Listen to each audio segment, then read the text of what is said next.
안녕하세요. 정인설의 워싱턴 나우입니다. 사람은 누구와 비교하느냐에 따라서 그 사람의 가치가 왔다 갔다 하는데요. 미국 경제도 마찬가지입니다.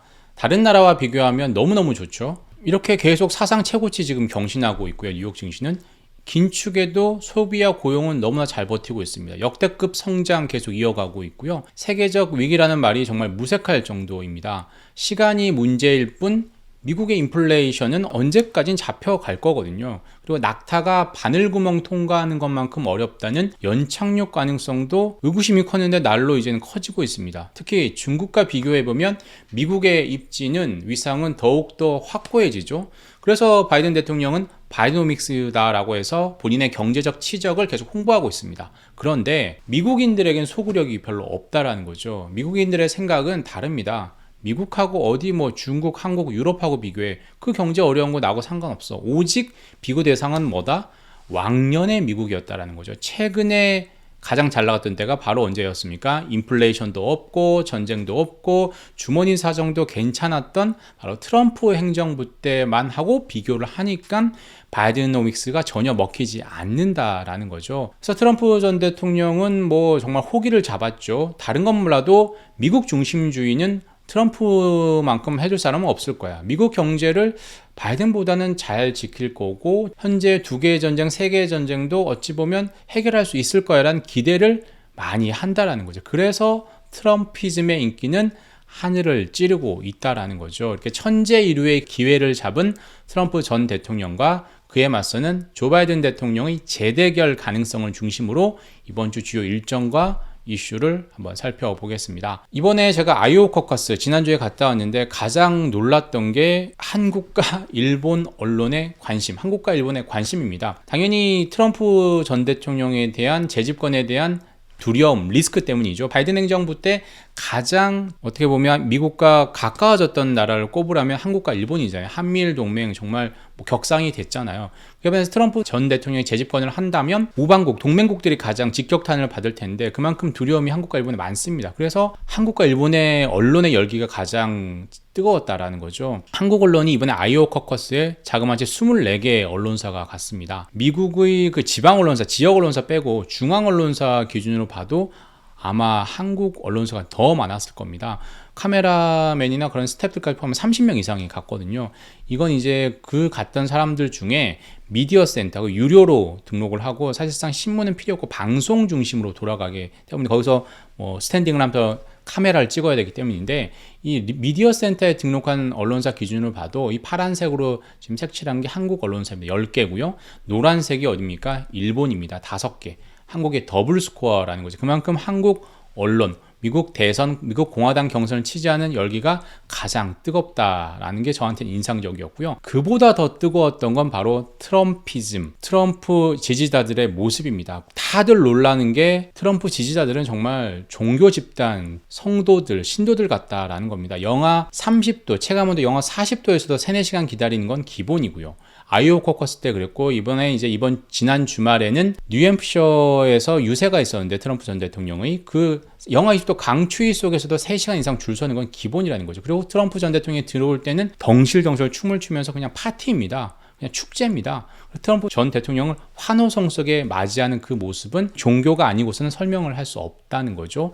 그에 반해서 니키 헤일리 전 유엔 대사의 지지자들의 모습은 그 유세장의 모습은 종교라기보다는 약간 동호회 내지는 클럽 아니면 동아리 이런 모습에 가깝습니다. 흥분보다는 좀 차분하고 열기보다는 온기 정도로만 채워져 있다라는 게 트럼피즘과 이 헤일리 전 대사의 차이라는 거죠. 그리고 또 하나 제가 이번에 가서 놀란 건 이 투표장의 투표소의 모습이었습니다. 이게 제가 받은 선거 투표 용지거든요. 저한테도 준다는 거. 저한테 신분 확인도 안 하고 그냥 투표에 제가 여기다 도널드 트럼프 적어서 냈으면 유효 투표로 인정을 받았습니다. 그만큼 신분 확인이 없었고요. 물론 제가 갔던 곳은 한 60명 정도가 투표하는 작은 코커스 투표소 장소였습니다. 제가 아닌 뭐 다른 뭐 한 몇백 명이 모였던 곳은 신분 확인을 엄격히 했다고 합니다. 근데 이런 작은 장소는 그만큼 정도의 관리 감독이 안 된다라는 거예요. 그러니까 트럼프 전 대통령이 부정선거 이렇게 얘기할 만한 충분한 어떤 뭐 논거가 되는 거죠.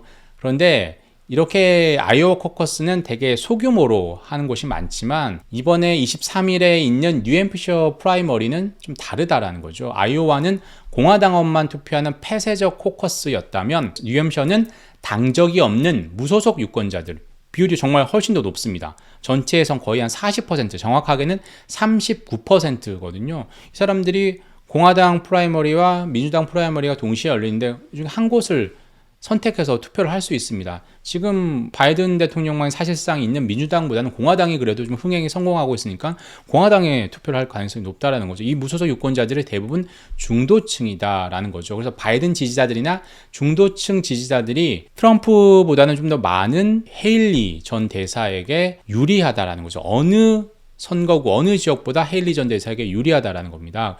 그래서 헤일리 전 대사는 이제 바람을 일으켜야 됩니다. 한번 바람을 제대로 타야 되는 겁니다. 그럼에도 상황은 녹록치 않다라는 거죠. 이미 경선에서 중도 하차한 비벡 라마스와미 후보나 사우스캐롤라이나의 터줏대감인 팀 스콧 상원 의원이 이미 트럼프 지지 선언을 했습니다. 특히나 이 사우스캐롤라이나는 어떤 곳입니까? 네, 헤일리 전 대사의 정치적 고향입니다. 전 주지사였잖아요. 근데 그보다 오히려 사우스캐롤라이나에서 좀 더 정치 활동을 더 오래 했던 팀 스콧 상원 의원이 트럼프 지지 대열로 옮겨탔다라는 거죠. 이런 상황에서 트럼프의 헤일리 공격이 강도가 더욱더 매섭습니다. 인신 공격을 하는 거죠. 뭐 인도다, 뭐 여성이다 이런 거 가지고 인신 공격성 발언을 합니다. 그럼에도 트럼프 지지자들은 아랑곳하지 않고 열광을 하고 있는 거죠. 이미 뉴햄프셔 여론조사에서 헤일리 전 대사는 트럼프 전 대통령에게 10%포인트 차 이상으로 뒤져 있습니다. 뉴햄프셔에서도 만약에 트럼프 전 대통령이 이긴다면 두 자릿수 이상으로 헤일리 전 대사는 꺾는다면 50% 이상의 득표율을 기록한다면 공화당 경선은 사실상 끝이 나는 거나 마찬가지라는 거죠. 이후에 사우스캐롤라이나나 네바다 이런 데는 보수층이 두텁기 때문에 트럼프 전 대통령이 절대적으로 유리합니다. 그래서 헤일리 전 대사는 어떻게든 뉴햄프셔에서 무소속의 힘을 빌리든 바이든 지지층의 힘을 빌리든 한번 바람을 일으켜서 한번 제대로 트럼프 전 대통령하고 붙어보려고 사력을 다하고 있습니다.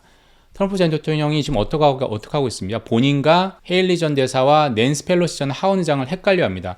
물론 의도적이라는 분석도 있습니다. 민주당 쪽 사람이다라는 걸 은연중에 보이게 하려고 하는 건데 그럼에도 이렇게 트럼프 전 대통령이 이렇게 헷갈려하는 이유는 이 나이 때문이다 라면서 공격을 하면서 반전을 시도하고 있습니다. 저도 이번에 가장 놀랐던 게 아이오와 코커스에서 봤던 걸 가장 놀랐던 게 변한 트럼프의 모습입니다. 예전만 못하다라는 거죠. 얼굴빛이나 이 머릿결이 처음 대통령 했을 때하고는 확연히 차이가 난다라는 거죠. 그래서 바이든 대통령 못지않은 고령이다. 서너 살밖에 차이 나지 않는 고령이다라는 걸 계속해서 공격하면서 헤일리 전 대사는 반전을 도모하고 있습니다. 이 뉴햄셔에서 만약에 패한다면 이번 선거는 사실상 포기하고 어찌 보면 다음 대선을 기약하거나 아니면 리즈 체니 전 와이오밍주 하원 의원처럼 아예 다른 길을 모색하거나 그렇게 해야 된다라는 거죠. 이에 반해서 또 하나의 공화당 경선 후보인 론 드샌티스 플로리다 주지사는 이미 차기 대선을 염두에 둔 행보를 보이고 있습니다. 이미 지금 뭐 23일에 있는 뉴햄프셔 프라이머리는 거의 포기한 거나 마찬가지 같은 분위기를 핀구고 있죠. 이미 뭐 디샌티스 주지사는 46세로서 아직 젊습니다. 차기, 차차차기까지 가능합니다. 그래서 트럼프와 척을 지지 않으려고 노력을 하고 있습니다. 본인들이 정치적으로 계속 생명을 유지하려고 하는 거죠. 그리고 최근에 보면 누군가 나에게 다음 선거에 나오도 되지 않느냐 이런 말을 들었다라는 이런 말까지 전하기도 하고 있다라는 거죠. 그래서 디샌티스의 행보는 어찌 보면 다음을 생각하는 이런 행보를 보이고 있다라는 겁니다. 오는 30일, 31일에 또 뭐가 있습니까? FOMC가 있습니다. 그래서 이번 주는 이제 블랙아웃 기간입니다. 페드 인사들이 공개 발언을 하지 않는 블랙아웃 기간입니다. 이 파월 의장도 마찬가지고 이때가 바로 2017년의 모습입니다. 트럼프 전 대통령이나 파월 의장도 상당히 젊었죠. 7년 전과 확연히 다르다라는 겁니다. 트럼프 전 대통령도 많이 늙었다라는 거죠. 또 이번 주에 중요한 지표가 하나 나오죠. 25일에 미국의 4분기 성장률 속보치가 발표됩니다. 속보치 그 다음에 나중에 최종 확정치까지 3번에 걸쳐서 나오는데 이번엔 처음 나오는 속보치가 나옵니다. 월스트리트저널의 전문가 패널의 전망치는 전분기 대비 1.7% 연율 기준으로 한 거죠. 블룸버그 통신 패널들은 2% 정도를 예상을 하고 있고요. 애틀란타 연방은행이 집계하는 GDP 나오는 2.4% 정도로 보고 있습니다. 즉 2% 안팎 정도로 예상이 된다라는 거죠. 이 전 3분기 때 얼마였죠? 4.9%였습니다. 거의 절반 이하로 줄어들지만 그럼에도 불구하고 탄탄한 성장률이라는 거죠. 이 긴축에도 불구하고 계속해서 2%대 성장률을 유지해야 한다는 겁니다. 긴축에 당연히 영향이 있을 거라고 했는데도 아직도 잘 버티고 있으니까 경기 침체 없이 인플레를 잡을 거야 라는 소프트 랜딩 연착륙에 대한 기대가 더욱더 커질 수 있다라는 거죠. 블룸버그 통신은 뭐라고 했냐, 성장률이 좀 둔화하더라도 확장 추세는 유지되고 있다. 그리고 전체적으로 2.7% 성장을 지난해 기록할 걸로 보여서 올해부터 상반기 중에 노동시장이 식고 소비도 좀 줄면 상반기에 경기가 좀 둔화되면 어느 정도 연착륙에 대한 모습을 보여주지 않겠냐라고 내다봤다라는 거죠. GDP가 2% 안팎으로 예상대로 나온다고 한다면 연착륙에 대한 기대가 커질 수 있다라는 거 하고요. 인플레 지표가 또 중요하죠. 페드가 선호하는 PCE 물가가 26일 금요일에 공개가 됩니다. 지난해 12월 PCE 물가 상승률인데요. 전월 대비로는 0.2%로 추정이 되고 있고요. 근원 PCE 물가 상승률이 더 중요하죠. 마찬가지 0.2%로 지금 예상이 되고 있고요. 전년 동기 대비로 보면 헤드라인 PCE는 2.6, 그리고 근원 PC는 2.9 정도로 지금 전망이 되고 있습니다. 이 전달 11월에는 근원 PC 물가 상승률이 3.2 정도였고 3.1 내지 3.2였거든요. 그 부분에서는 둔화가 되고 있다라는 거죠. 그래서 계속 둔화가 되고 있다라는 거고요.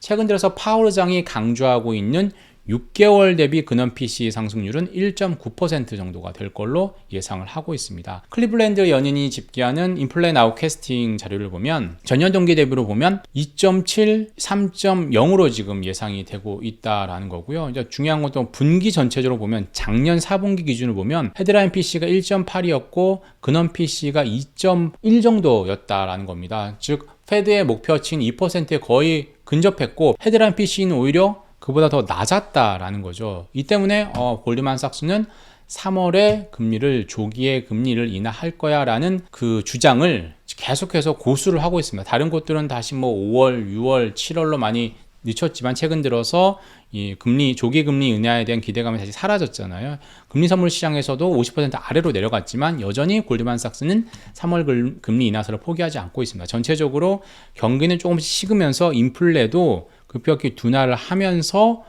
페드가 그리는 모습에 가까워질 테니 3월에 금리를 인하할 수 있어 라고 계속 예상을 하고 있다라는 거죠. 이번 주엔 또 유럽과 캐나다, 일본도 기준금리 결정을 합니다. 모두 다 동결을 할 걸로 예상이 되고 있죠.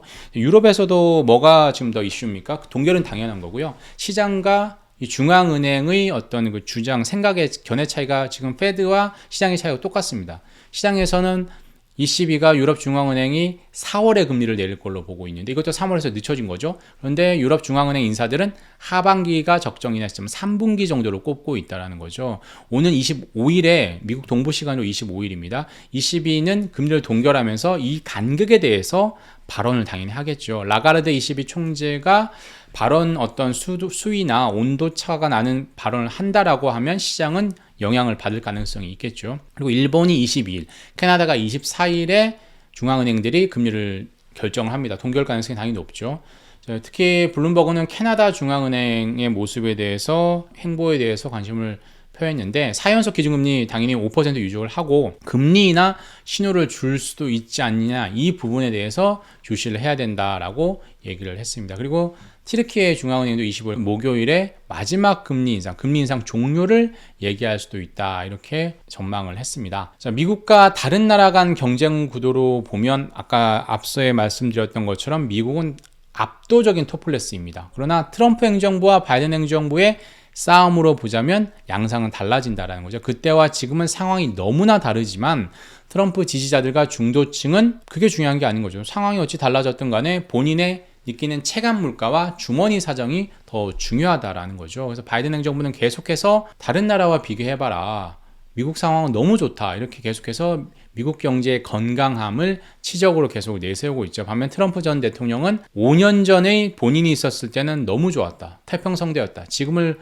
그 모습과 현재를 비교하면서 바이든 대통령을 계속 괴롭히는 데 주력을 하고 있죠. 지금 2개의 전쟁이 3개, 4개, 5개의 전쟁으로 확대될 수 있다면서 그걸 수습하고 정리할 수 있는 사람은 바로 본인밖에 없다, 이렇게 계속 주장을 하고 있고 앞으로도 계속 또 강력하게 주장을 할 겁니다. 그럴수록 바이든 대통령은 다른 한 방을 준비를 해야 되겠죠. 이런 주목으로 국민이 피부로 체감할 정도로 미국 경제가 좋아졌다라는 걸 확인시켜주고 싶을 겁니다. 휘발유 가격은 지금 갤런당 이 버지니아 쪽도 2달러대로 거의 떨어졌습니다. 이걸 더 떨어뜨리려고 할 거고요. 이제 휘발유 가격을 어느 정도 잡았으니까 다음이 중요한 게 뭡니까? 집값이라는 거죠. 이 집값이 계속 공급 부족을 해서 치솟고 있습니다. 이걸 내리려면 금리가 떨어져야 한다는 거죠. 그래서 바이든 대통령은 트럼프 전 대통령이 누리는 이 컨벤션 효과, 공화당의 컨벤션 효과가 끝날 때쯤 본격적으로 반 트럼프를 공격하는 행보를 보일 가능성이 큽니다. 그래서 바이든 행정부가 트럼프의 상승세를 꺾기 위해서 어떤 카드를 들고 나오지, 특히 경제와 전쟁 이 부분에 대해서